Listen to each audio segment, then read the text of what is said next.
It was a quiet night. The wind was slow. The sky was full of stars. John sat on his old wooden chair, drinking hot tea. He lived alone in a small house near the forest. It was peaceful here, no cars, no people, just birds and trees. But that night, something was different. John heard a strange sound. Whoosh, boom. He stood up quickly. His heart beat fast. It sounded like something had fallen. In his backyard, he slowly walked to the back door. He opened it and looked outside. At first he saw nothing. But then, a soft green light appeared under the old tree. What is that? John whispered to himself. He grabbed a flashlight and stepped into the cold grass. The light was coming from something small, a basket. It was not made of wood or plastic. It looked metal, but soft. And it glowed. John came closer. His hands were shaking. He slowly opened the basket lid. Inside was a baby, but this was no normal baby. Its skin had a soft silver glow. Its eyes were big, bright, and completely black. The baby was silent, just looking up at him. There was a small blanket around it, with strange symbols on it, like stars, circles, and lines he didn't understand. John looked around. There was no one, no footsteps, no sound, just him. And this strange child. Suddenly, the green light from the basket faded. Then everything went dark. The flashlight turned off. The house lights turned off. Even his phone dead. For 10 seconds, the world around him was completely silent and black. Then, the lights came back. His phone restarted. Everything was normal again. John looked up at the sky. Something was moving up there. Silent. No engine sound. Just a dark shape. Flying across the stars. He quickly picked up the basket and ran inside. Inside the house, John placed the baby on the couch. It didn't cry. It just looked around quietly, as if it understood everything. "Where did you come from?" John asked softly. The baby blinked. No answer. He checked the blanket again. There was no name. No note. Only one thing, a small metal cube, hidden under the baby. When John touched it, it felt warm. It also had those same strange symbols on it. He put the cube aside. He was scared, but also curious. He called the police. But just as he was about to speak, the phone died again. No signal. No power. He looked at the baby. Was this her doing? Hours passed. John made some warm milk. The baby drank it, then slept. He didn't sleep. He sat near the baby all night, holding the kitchen knife, just in case. Morning came. Everything seemed normal. Birds chirped. The sun came up, but something had changed. When John went outside, he saw a strange symbol burned into the grass under the tree. It was a circle with 3 stars inside it. He had never seen anything like it. He searched online. Nothing. He called a friend who liked science fiction. Even he had no clue. John looked at the sky again. "Who are you?" he whispered. That night, something new happened. While the baby slept, the small metal cube began to glow. A soft blue light filled the room. It floated in the air, spinning slowly. Then, a hologram appeared, a woman's face. She had silver skin, long white hair, and glowing eyes. She looked both human and alien. She spoke, her voice soft but clear. "If you are seeing this, I cannot return in time. The child is not like others. Protect her. Keep her safe. I will come back if I can." The cube fell to the floor. The light was gone. John stood there, frozen. He didn't understand everything, but he knew one thing. This baby was not from Earth. And someone, or something, was coming back for her. The birds stopped singing that morning. John noticed it first. No chirping, no fluttering wings. Just silence. He looked out the window. The trees stood still, like they were afraid to move. Inside the house, the baby with silver skin opened her eyes, wide, deep, and dark like space itself. She didn't cry. She never cried. John named her Lena. He didn't know why. The name just felt right. Maybe he had heard it in a dream. Maybe she had whispered it in his mind. By now, it had been 3 weeks since the night he found her in the glowing basket. And in just 3 weeks, she had changed. Not like a normal baby. She could already sit up. She could stand. She followed John around the house quietly. She copied what he did. One day, she even picked up a spoon and started eating by herself. John couldn't believe it. "Human babies don't grow this fast," he whispered. "What are you?" She tilted her head, smiled, and pointed to the sky. Things got stranger. Lights in the house would flicker when she laughed. Phone stopped working near her.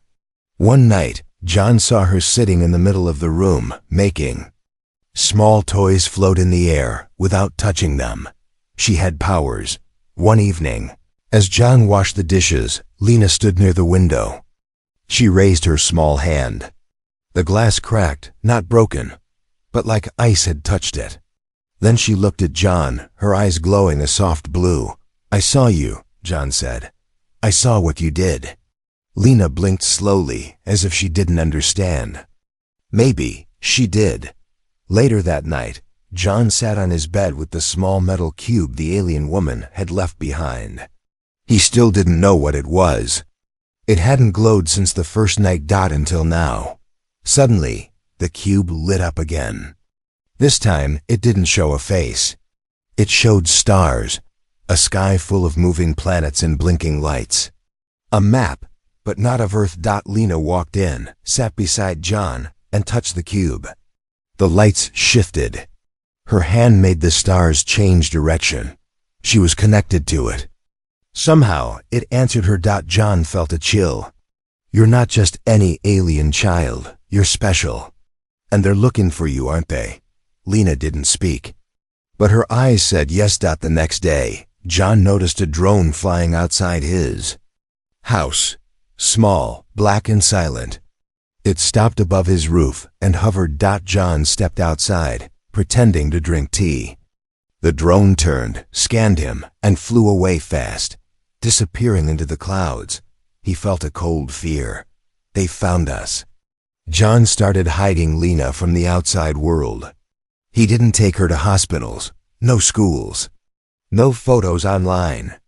He covered windows with dark curtains, but still, the feeling grew stronger. Something was watching them. One night, John heard Lena talking in her sleep, but it wasn't English. It wasn't any language he knew. Soft musical words came from her mouth, almost like singing. Then she sat up, still asleep, and began drawing on the wall with her finger. No pen, no paint, just her finger, and a line of glowing light followed. She drew a map, a sky map. Stars and symbols. When she finished, she turned to John and whispered, "She's coming." Then she fell back asleep. John stared at the glowing map on the wall, the same star shapes from the cube, same symbols on the blanket. "She?" he said aloud. "You mean your mother?" Lena didn't answer, but he knew the truth. The next day, a stranger came to the door. A tall man. Black suit. Black glasses, pale face. He didn't smile. "Good morning, sir," the man said. "Have you seen any strange activity in this area recently? Meteor showers? Lights in the sky? Lost children?" John shook his head. "No, nothing like that." The man nodded, but didn't move. He stared too long, like he was listening for something.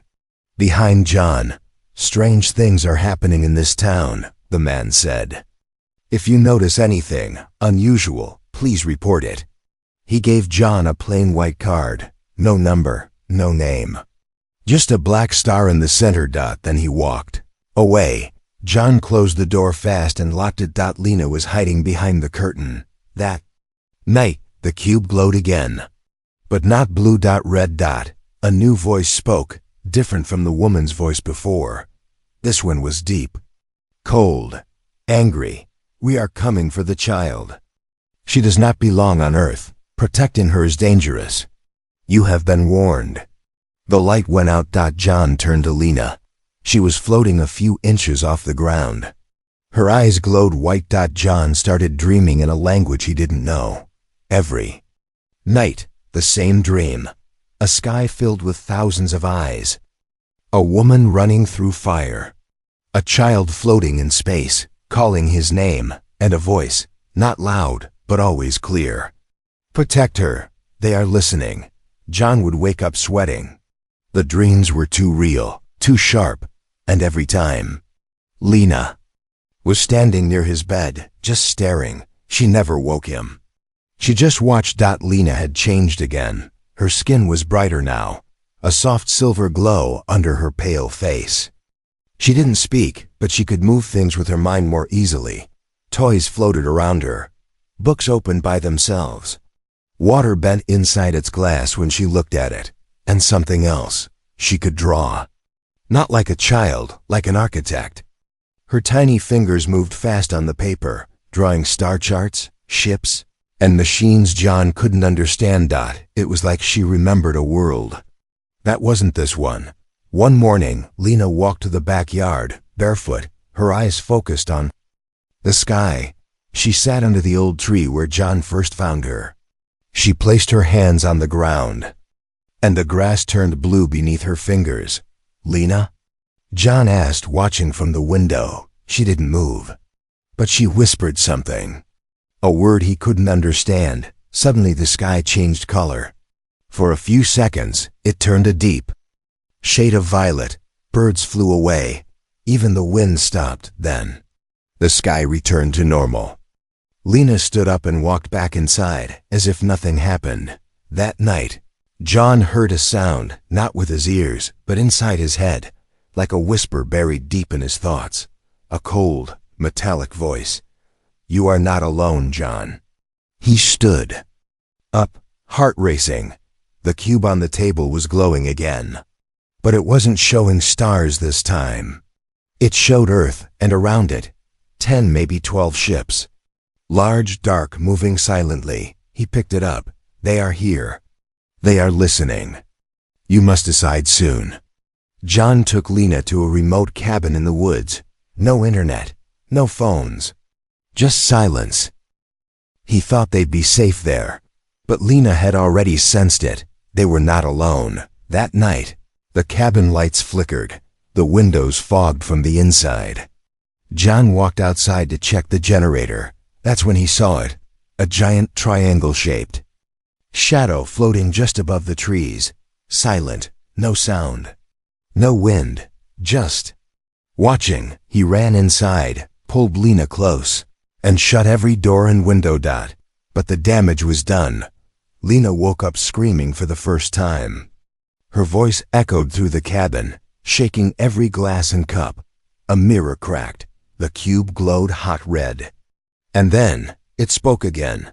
But this time, the voice was not from her mother. She is too powerful now. If you do not give her up, we will take her. You are running out of time. The cube shut down. Lena looked at John, afraid. For the first time since she arrived, she looked truly scared.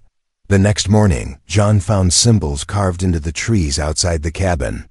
The same strange shapes from her blanket. But they were burned into the wood. Someone, or something, had been there during the night, and they had left a message. Lena began drawing again. Only this time, she didn't stop. Page after page. Circles, stars, codes, lines, like a machine working. Through her dot, then she paused, looked at John, and said her first full sentence. She's here. John froze. Who's here? Lena pointed toward the sky. And then, a bright beam of light appeared in the forest. Trees lit up like it was daytime. Something was landing. John grabbed Lena and ran toward the bunker under the cabin. It was old, but solid. They locked themselves inside. From the cracks in the wood, John saw it. A figure walking through the trees. It wasn't human. Tall, long arms, glowing suit. No face, just a silver helmet, and on its chest, the same black star as the card that strange man gave him earlier. It didn't break in. It just stood there, like it was waiting. Then it turned and vanished into the light. Later that night, Lena touched the cube once more. Her hand shook. Her eyes turned pure white. And then, the hologram of her mother returned, but her face looked tired, hurt, scared. "They found you," she said. "I'm close, John. I'm almost there. Do not let them take her. The child is more than a daughter. She is hope." Lena stopped breathing for exactly 10 seconds. John counted them. 1, 2, 3. Her chest didn't move. Her eyes stayed open. Her body glowed softly, as if something inside her had paused time. 10. Then she gasped, and a blast of energy flew out from her skin, knocking over chairs and shaking the walls. John grabbed her shoulders. "Lena, are you okay?" She looked up at him. Her voice was quiet, but clear. "She's here." That night, the stars above the cabin shifted. One of them wasn't a star. It grew bigger, closer, slowly, silently falling toward the earth. No sound, no heat, just pure white light. John stood outside in the cold night air, Lena next to him. Both of them stared at the glowing shape above the trees. Then the light exploded, but not like fire, like a soft tear in the sky. And from that tear, she walked out, the woman from the hologram, the one who left the baby in a glowing basket. The alien mother had returned. She wore a long black cloak. Her silver skin glowed under the moonlight. Her eyes were bright white, full of stars. Her feet didn't touch the ground. She floated slowly across the grass, silent as snow. John took a step back. "Is it really her?" Lena stepped forward, no fear in her eyes. The woman knelt down and touched Lena's face. A single tear fell from her cheek. "My daughter," she whispered. John wanted to ask 1,000 questions, but he couldn't speak. The energy around the woman was too strong. It felt like time was slowing down. She looked at John and spoke, without moving her lips. "You protected her. You were not meant to, but you did. I owe you more than words." John finally found his voice. "What is she? What's happening to her?" The woman looked up at the sky. "She's awakening. Too early. They forced it. Now they're coming." Suddenly, the forest around them started glowing, not white like her light, but red. Trees shook. The ground cracked. The wind screamed. Lena grabbed her mother's hand. "They're close," she said. "They're inside the sky." The alien woman turned to John. Her voice was calm, but urgent. "We have no time. You must come with us." "Where?" "To a place below the earth. A safe place I left behind long ago." John hesitated. "I can't just leave," he said. "You already did," she replied. "The moment you took my child into your arms. Your old life ended." They followed her into the forest. Deep into the shadows, behind a wall of vines, she touched a rock with her bare hand. The ground shook. A metal door rose from the earth, glowing with the same symbols as Lena's blanket. They stepped inside. It was not just a bunker. It was a ship buried underground, old, hidden, sleeping. Lights turned on as they walked. Strange machines blinked. Screens lit up with star maps and alien numbers. John looked around, amazed. "You left this here?" "Long ago," she answered. "I knew I would return." Inside the ship, Lena sat in a chair shaped like a flower. It closed gently around her. Lines of light scanned her body. Her heartbeat echoed through the walls. The ship responded to her, like it recognized her. "She's connected to this," John said. "She is part of this," the woman replied. "Lena is more than my child. She was born from 2 worlds, mine and yours. That makes her powerful. That makes her dangerous." Suddenly, the screens on the ship turned red. Dozens of dots appeared, ships. Big ones, moving fast. Headed straight for Earth. "They found us," the woman said. John looked at the countdown. blinking on the wall. 17:09 minutes until arrival. Why do they want her? John asked. Because she's the first of her kind, a bridge between species, a threat to everything they control. She looked at him with deep sadness. And they will burn your planet to stop her. The ship shook. A sound filled the room, like distant thunder. Above the earth, clouds opened as the first enemy ship entered the atmosphere. We must go, the woman said, now. But John turned to Lena. She's still a child. She doesn't even understand who she is. Lena opened her eyes. This time, her voice was strong. I do now. She raised her hand. The ship's walls glowed with blue light. She's unlocking it, the woman said. She's becoming what she was meant to be. The sky was on fire. Flames didn't fall, but light did. Red beams from the enemy ships above, scanning every inch of land. The clouds weren't clouds anymore. They were ships, cloaked, waiting. The countdown on the wall hit 0. And that's when Earth stopped pretending to be normal. Deep underground, in the hidden alien ship, John held Lena tightly. She didn't cry. She didn't speak. Her glowing eyes were locked on the ship's main screen. The enemy fleet had arrived. The alien woman, still calm, stood at the ship's control panel.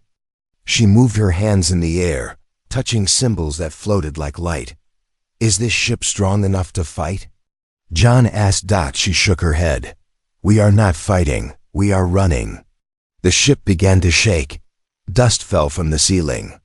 Outside, giant machines landed in the forest above, tall, dark, walking like monsters made of metal and smoke. They weren't looking for war. They were looking for one child. Lena stood up from the flower-shaped seat.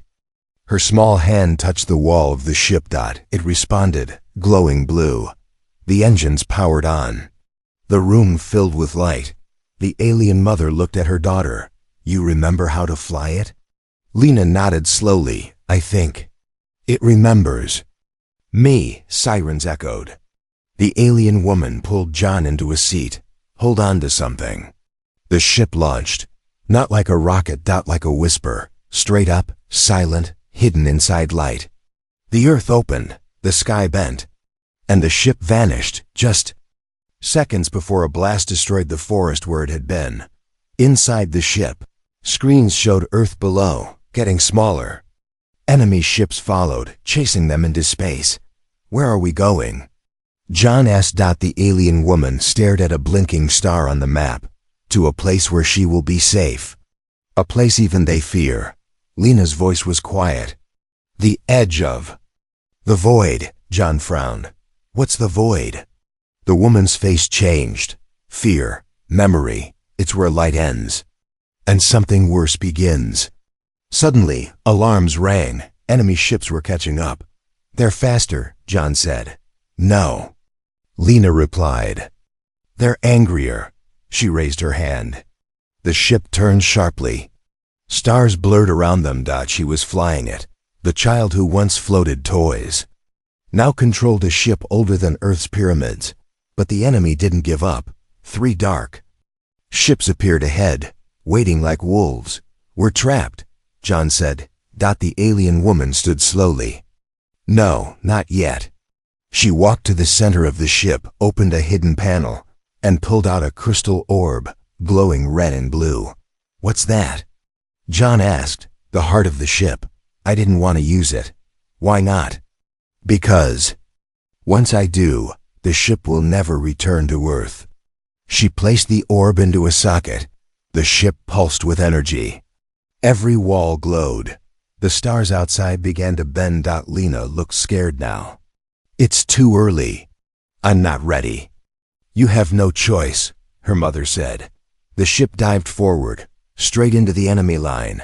John felt weightless. Time stretched. His hands went numb. Outside, the stars turned into streaks of white.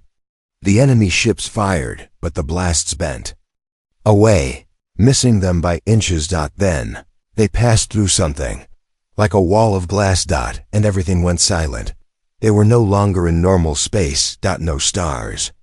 No planets. Just darkness. The void. Lena looked around. It's cold here. The alien woman nodded. This is where they cannot find us, for now. John looked at the map. What is this place? It's a fold between galaxies, she said. A road only our kind can use. I hit it long ago. They forgot. Why did you come back for her? John asked. The woman looked at Lena, her eyes soft. Because she is not only my child. She is the future. And she was never meant to grow up alone. Silence filled the ship. Lena sat quietly, holding the glowing cube. It pulsed gently in her hands. Suddenly, she whispered, "There's something here." "What do you mean?" John asked. "I can feel it. Something in the void. It's watching us." The ship's lights dimmed. The stars outside flickered. Even in this dark space. The alien woman's face turned pale. "This place was meant to be safe," she said. "But something else has awakened." There was no time in the void. No stars, no night, no day. Just silence. It had been 3 hours. Or maybe 3 days. The ship floated in blackness. Its lights were low. Its engines quiet. John stood near the window. But there was nothing to see, only darkness that swallowed light. Behind him, Lena sat on the floor, drawing again. But this time, her hands didn't move. The pen moved itself. Circles, eyes, towers, and a strange shape that looked like Earth. The alien woman walked in, silent as always. She looked tired. John turned to her. "What is this place?" She didn't answer right away. Her eyes were on Lena. Then she whispered, "A mirror." John frowned. "A mirror?" The woman nodded. "This place shows truth. Not what you want to see, but what is." Suddenly, the ship's walls began to glow, not from the lights, but from inside. Symbols floated around Lena. The cube she held had opened itself, spinning slowly in the air. "She's unlocking it." The woman said, "Unlocking what?" "Memory, her memory, yours, even Earth's." John stepped back. "What do you mean, Earth's memory?" The woman looked at him. "Earth is not what you think it is." The ship's main screen lit up, but this time, it didn't show the stars. It showed Earth. From above. From far away. And slowly. It zoomed in, back through time. The forests rewound. Cities disappeared. Mountains shifted. Oceans rose and fell, until there was nothing, just dust. And one strange object, buried deep inside the planet. A black sphere, covered in the same alien symbols. John stared. "What is that?" The woman answered. "A seed." She sat down. Her voice calm, cold, true. "Long ago, before your kind walked upright, my people came here. We were not the first. Earth was already chosen. We only helped shape it." John's chest tightened. "Are you saying we're not alone?" She smiled sadly. "John, you were never alone." The screen showed images now. Clear ones. Alien ships in ancient skies. Lights in old paintings. Creatures that walked among early humans, sharing knowledge, mixing blood. "They call your kind human," she said. "But you are part of many things." Lena stood slowly. She walked to the center of the ship. The cube followed her. "I remember now," she said. "I remember being inside the stars. Before I was born." John's voice shook. "Lena, how can you remember things from before your life?" Her mother spoke, because she was designed to. "She's not only made of DNA, she is made of memory, of purpose." The ship showed one last image, a hidden facility, deep underground on Earth, still running, still alive. "What is that?" John asked. The woman looked away. "That's where others like her were kept." John's eyes widened. "Others?" She nodded. "You think she's the only one, but she's not.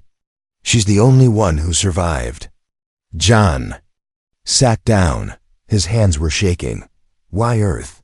Why not your own planet? The woman finally answered, because Earth is the only planet where hope survived. The ship began to shake. A new signal appeared on the screen, a pulse. Something's coming, Lena said. No, her mother replied. Something's waking up. A cube exploded with light dot, and then a voice spoke. Not the mother, not the enemy, something older. You have crossed the veil. You were not meant to return here. Turn back or be unmade. The voice wasn't from the ship. It was from the void itself. Lena stepped forward. No, she said. You kept me hidden. You locked away the truth. She raised her hand. The cube melted into light. Her eyes turned bright gold. I will not forget who I am. The ship burst forward, powered by Lena's will alone. Space twisted. The void cracked open. And on the other side, a forgotten world appeared. A planet with giant towers, floating islands, and silver oceans. John stared in shock. Is that Earth? The woman whispered. No, that's what Earth was. Before. It became yours. Before there was Earth, there was silence. Before there were people, there were watchers. Before Lena, there was a promise. Now, the time had come to break it. The new world floated before them, ancient and alive. Skies that shimmered like water, mountains that whispered. It was beautiful. And it was calling to her. Lena stood in silence, watching it through the window of the ship. She felt like she'd been here before, not in a dream, but in a memory older than her life. John stood beside her. What is this place? He asked. Her mother answered, this is the origin. The place where both our species began, long before we were enemies. The ship hovered over a glowing lake. Symbols rose from the water, floating like fireflies. Lena stepped out first. The ground shaped itself under her feet, as if the planet recognized her. John followed, feeling small in a place that didn't feel real. It's like the world is alive, he said. Her mother nodded. Because it is. It always was. Earth was the seed. This was the garden. They walked toward a great stone arch. Underneath it stood 3 figures, tall, glowing, faceless, the oldest of the alien kind. The watchers. They spoke not with mouths, but with minds. The child has returned. The circle is complete. The choice must be made. Lena looked at John. I don't understand. What choice? Her mother stepped forward. To become what you were meant to be, or stay what you were raised to be. John's heart dropped. You mean, she has to leave Earth? The watchers replied, she cannot belong to both worlds. Her power will break the balance. One world will live, one will fade. Lena stepped back. I didn't ask for this. She said, no, the watchers answered. But you were born for it. The glowing lake began to spin. A portal formed above it, showing Earth. Cities, people, lights, skies filled with satellites and smoke. And then another portal opened, showing this world, green and quiet, untouched by war. You must choose, the voices said. 2. Lead one and forget the other. John shook his head. She's just a child, but Lena looked calm. Not scared, she looked at her mother. If I stay here, I become one of them? Yes, her mother said. You'll lead them, fix what was broken. Your voice will shape galaxies. And if I go back, you will stay human, her mother said softly. Live your life, feel love, grow old. Lena looked down, then at John. You raised me, she said. You kept me safe, even when I didn't understand myself. John's eyes filled with tears. And I always will if you stay. The world around them went quiet. Even the wind stopped. Time waited for her answer. Lena closed her eyes. Then she spoke. I want to choose both. The watchers shook their heads. That is not allowed. Lena stepped forward. But I am both. You made me this way. You gave me powers from the stars, and love from Earth. If I cannot choose both, then I choose neither. A deep silence followed. Then, something unexpected happened. The cube, thought to be destroyed, reappeared in her hands. But now, it pulsed with both blue and gold light. Balanced. She held it high. I am not a weapon, she said. I am not a tool. I am a bridge. The cube cracked open and sent a wave of light across the sky. The portals collapsed.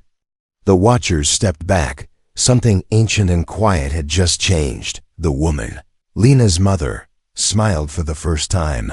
You did what I never could, she whispered. You rewrote the ending. The glowing lake faded. The lights dimmed. The voices were gone. Lena walked toward John and placed the cube in his hand.